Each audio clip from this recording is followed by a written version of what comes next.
Oburo all the fibrocystic breast lump the cancerous.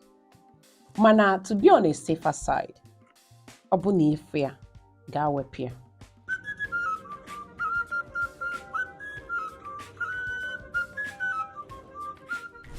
Ndị ọma na-ege m ntị, daalụnụ. Abụ m Nwada Glory Ekeniwuno. I'm a holistic doctor, onye na-afụ maka arụisike ụmụnwanyị.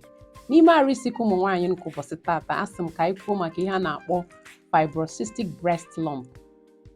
Fibrocystic breast lump, ndị mmadụ na-awotafie na ọ dị cancerous, ọ dịrọ cancerous. Ọ bụ lump a na-enwe n'ala, like ọ dị ka onwe ife gbara mkpụrụ n'ala gị. Ndị ụfọdụ na-akpịa ara, abụ m onye Anambra steeti, anyị na-akpịa ala. So, ọ pụta ọ dị ka onwe ife gbara mkpụrụ n'ala. Ọ na-egbu mgbu mgbe ụfọdụ, ọ dị egbukwanụ mgbu. Ọ bụrụ all the fibrocystic breast lump the cancerous.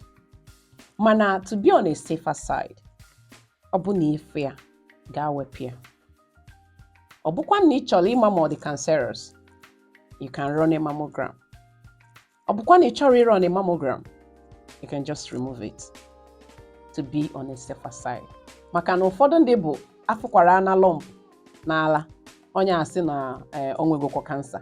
Mba, atụ n'ụjọ, just go to the hospital.